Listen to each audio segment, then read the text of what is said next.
जादुई राजकुमारियों का अनोखा रहस्य प्राचीन समय की बात है। एक राज्य था जिसका नाम शूरगढ़ था।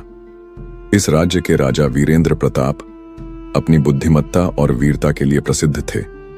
उनके 3 पुत्रियां थीं, तारा, रश्मि और अदिति। तीनों राजकुमारियां अपनी सुंदरता और गुणों के कारण पूरे राज्य में चर्चा का विषय थीं।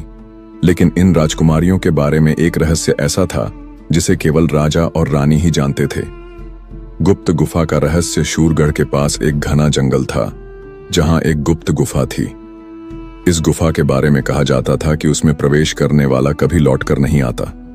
राजा वीरेंद्र प्रताप जानते थे कि उनकी पुत्रियों का जन्म इसी गुफा से जुड़ा है। वर्षों पहले राजा और रानी निसंतान थे और संतान की कामना में उन्होंने कई यज्ञ और पूजा करवाई, लेकिन सफलता नहीं मिली। एक दिन राजा जंगल में शिकार के दौरान गुफा के पास पहुंचे। वहां उन्हें एक साधु मिले जो बहुत तेजस्वी और रहस्यमय दिख रहे थे। साधु ने राजा से कहा, राजन, इस गुफा के भीतर जाओ। वहां तुम्हें 3 चमत्कारी ज्योति के दर्शन होंगे। तुम्हें उन्हें अपने राज्य में ले जाना होगा। यही ज्योतियां तुम्हारे घर को उजाला देंगी। ज्योतियों का जन्म। राजा ने साधु के निर्देशों का पालन किया और गुफा के भीतर प्रवेश किया। वहां उन्होंने देखा कि 3 चमकती हुई ज्योतियां हवा में तैर रही थीं। जैसे ही राजा ने उन्हें छू, ज्योतियां 3 नवजात कन्याओं में बदल गईं। राजा उन्हें अपने साथ राजमहल ले आए और रानी को पूरी घटना बताई। दोनों ने इन कन्याओं को अपनी बेटियां मानकर पालने का निर्णय लिया। अनोखी शक्तियां। तीनों राजकुमारियों में बचपन से ही अद्भुत शक्तियां थीं। तारा किसी भी चीज को अपनी दृष्टि से हिला सकती थी। रश्मि अपनी आवाज से किसी भी जीव को सम्मोहित कर सकती थी। अदिति के पास भविष्य को देखने की क्षमता थी। उनकी शक्तियों को गुप्त रखने का निर्णय लिया ताकि कोई उनका दुरुपयोग न कर सके। शत्रु का आगमन। सब कुछ सामान्य चल रहा था, लेकिन एक दिन शूरगढ़ के पड़ोसी राज्य के राजा विक्रम सिंह ने कर दिया। विक्रम सिंह न केवल सत्ता के लालची थे, बल्कि जादुई शक्तियों की खोज में भी थे।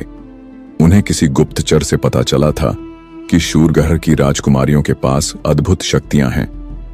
विक्रम सिंह ने राजा वीरेंद्र प्रताप को संदेश भेजा, अगर तुम अपनी तीनों पुत्रियों को मुझे सौंप दोगे तो बर्बाद नहीं करूंगा। राजा ने साफ इनकार कर दिया। इस इनकार ने युद्ध की स्थिति पैदा कर दी।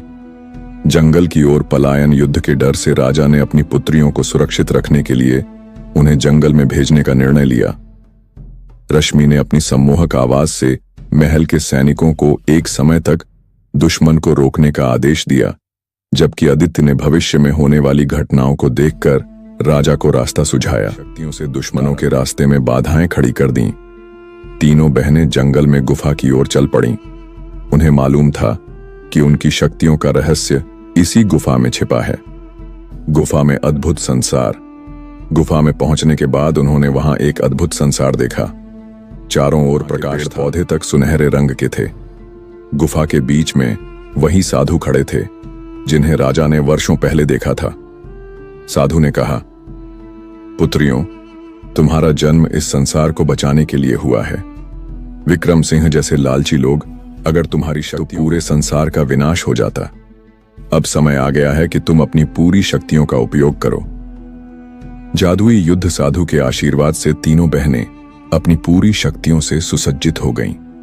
तारा ने विक्रम सिंह की सेना पर गुफा के बाहर खड़े पत्थरों को गिराकर हमला किया।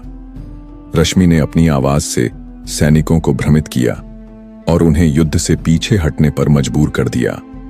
अदिति ने राजा वीरेंद्र प्रताप को वह रास्ता बताया जहां से वह दुश्मनों को मात दे सकते के अद्भुत योगदान से शूरगढ़ की सेना ने विक्रम सिंह की सेना को हरा दिया। विक्रम सिंह को पकड़ा गया और उसे उसके राज्य वापस जाने का आदेश दिया गया। रहस्य का अंत। युद्ध समाप्त होने के बाद राजा ने अपनी पुत्रियों को धन्यवाद दिया, लेकिन तीनों बहनों ने कहा, पिताजी, हमारा समय अब पूरा हो चुका है। हम इस धरती पर केवल अपनी शक्तियों का उपयोग कर संसार को बचाने आई थीं। अब हमें वापस गुफा में जाना होगा। राजा और रानी के लाख रोकने के बाद भी तीनों राजकुमारियां, जैसे ही वे गुफा में पहुंची, वहां 3 ज्योतियां चमकने लगीं और वे गुफा में अदृश्य हो गईं।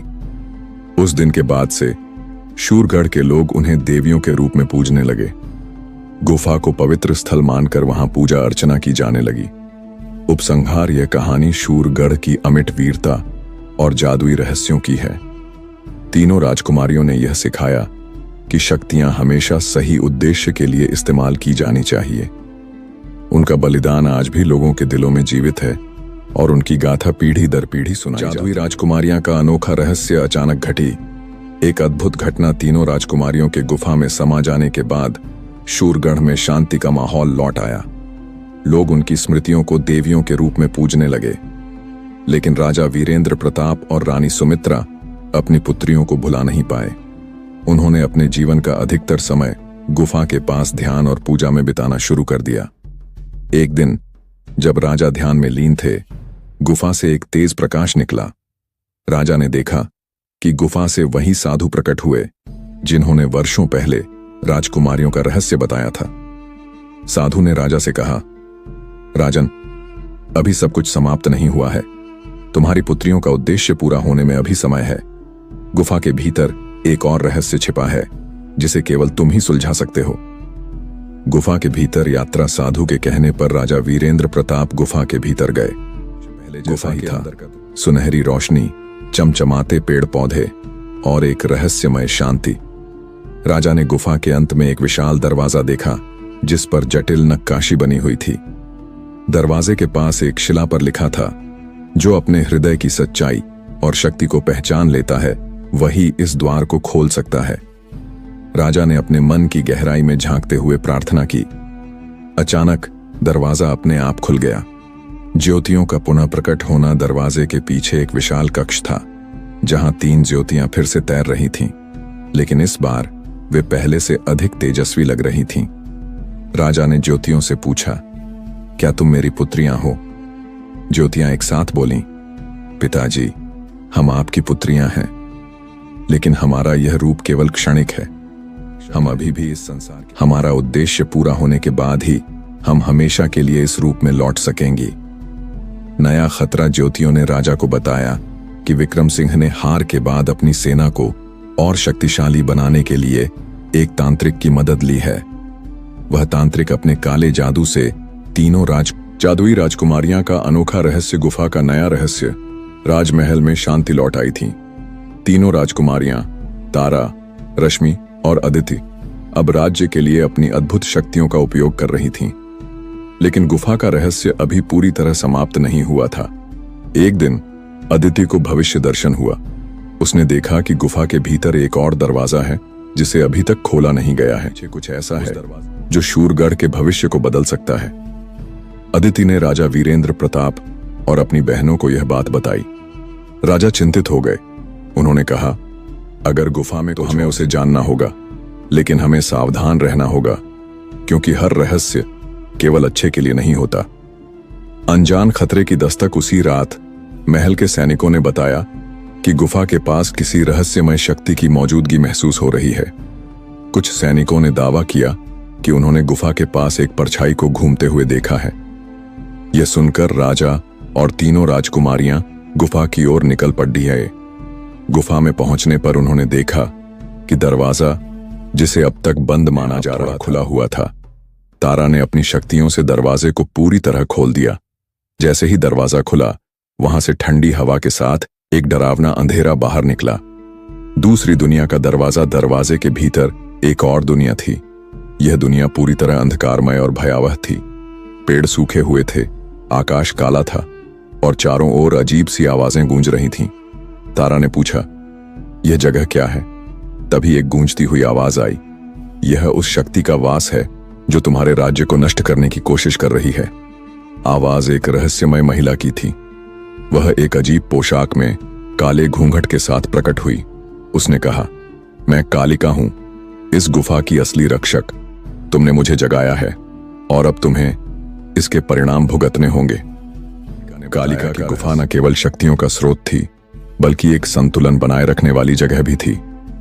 राजकुमारियों की शक्तियां इसी संतुलन का हिस्सा थीं।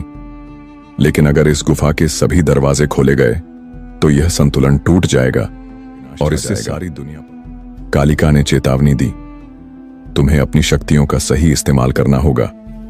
अगर तुमने इसका दुरुपयोग किया तो यह दुनिया नष्ट हो जाएगी। एक नई चुनौती कालिका के जाने के बाद अदिति ने देखा कि गुफा के भीतर एक और दरवाजा है जो अब चमक रहा था। वह जानती थी कि उस दरवाजे के पीछे कुछ ऐसा है जिसे बाहर आने से रोकना होगा। तीनों बहनों ने निर्णय लिया कि वे इस दरवाजे के पास जाएंगी और रहस्य को जानेंगी। दरवाजे पर पहुंचने के बाद उन्होंने पाया कि यह दरवाजा केवल तीनों बहनों की संयुक्त शक्तियों से ही खुल सकता है। उन्होंने अपनी शक्तियों को मिलाया और दरवाजा खोला। अत्यंत शक्तिशाली बल दरवाजे के पीछे एक ऊर्जा पुंज था। यह ऊर्जा कि तीनों बहनों को इसे नियंत्रित करने में कठिनाई हो रही थी। तभी साधु फिर से प्रकट हुए। उन्होंने कहा, यह ऊर्जा नष्ट नहीं की जा सकती, इसे केवल नियंत्रित किया जा सकता है। साधु ने तीनों बहनों को निर्देश दिया कि वे अपनी शक्तियों का उपयोग करके इस ऊर्जा को स्थिर करें। तारा ने अपनी दृष्टि से ऊर्जा को बांधा, रश्मि ने अपनी आवाज से इसे शांत किया और अदिति ने अपनी भविष्य दृष्टि से इसे संतुलन में रखा। गुफा का स्थायी बंद होना ऊर्जा को नियंत्रित करने के बाद साधु ने कहा, अब इस गुफा को हमेशा के लिए बंद करना होगा। यह शक्ति इतनी बड़ी है कि अगर यह फिर से जाग गई तो पूरी दुनिया पर संकट आ जाएगा। अपनी शक्तियों का उपयोग करके गुफा को सील कर दिया। गुफा के प्रवेश द्वार पर एक पत्थर की दीवार खड़ी हो गई जिस पर लिखा था, यह स्थान अब केवल सत्य और धर्म के लिए जागेगा। राज्य में शांति। गुफा के बंद होने के बाद शूरगढ़ में हमेशा के लिए शांति लौट आई। तीनों राजकुमारियों ने अपने जीवन को राज्य और प्रजा की सेवा में समर्पित कर दिया। राजा वीरेंद्र प्रताप ने गर्व से अपने राज्य को संभाला और अपनी पुत्रियों को हमेशा प्रेरणा का स्रोत माना। उपसंहार। यह कहानी न केवल 3 राजकुमारियों की अद्भुत शक्तियों की है, बल्कि यह इस बात का भी प्रमाण है कि सच्चाई, साहस और सही नियत से हर संकट को दूर किया जा सकता है। गुफा का रहस्य आज भी शूरगढ़ के लोगों की, जो उन्हें सिखाता है कि शक्ति का उपयोग हमेशा सही उद्देश्य के लिए होना चाहिए। आगे की कहानी जानने के लिए आपको हमारे चैनल को सब्सक्राइब करना होगा और आपको एक अच्छा सा कमेंट करके बताना हो कि कहानी कैसी लगी और किस टॉपिक पे कहानी चाहिए, उसको कमेंट करके जरूर बताएं। धन्यवाद। तो दोस्तों, अगर आपको हमारी यह कहानी पसंद आई हो तो इसे लाइक जरूर करें। साथ ही अपने विचार हमें कमेंट के जरिए बताएं कि कहानी आपको कैसी लगी। आपकी राय हमारे लिए बहुत महत्वपूर्ण है। अगर आप किसी खास विषय पर कहानी चाहते हैं तो हमें कमेंट में जरूर बताएं। हम आपकी पसंद का ध्यान रखते हुए अगली कहानी लेकर आएंगे। हमारे चैनल को सब्सक्राइब करना न भूलें, क्योंकि यहाँ आपको हर बार नई और रोमांचक कहानियां देखने को मिलेंगी। शुक्रिया और अगली कहानी में फिर मिलेंगे।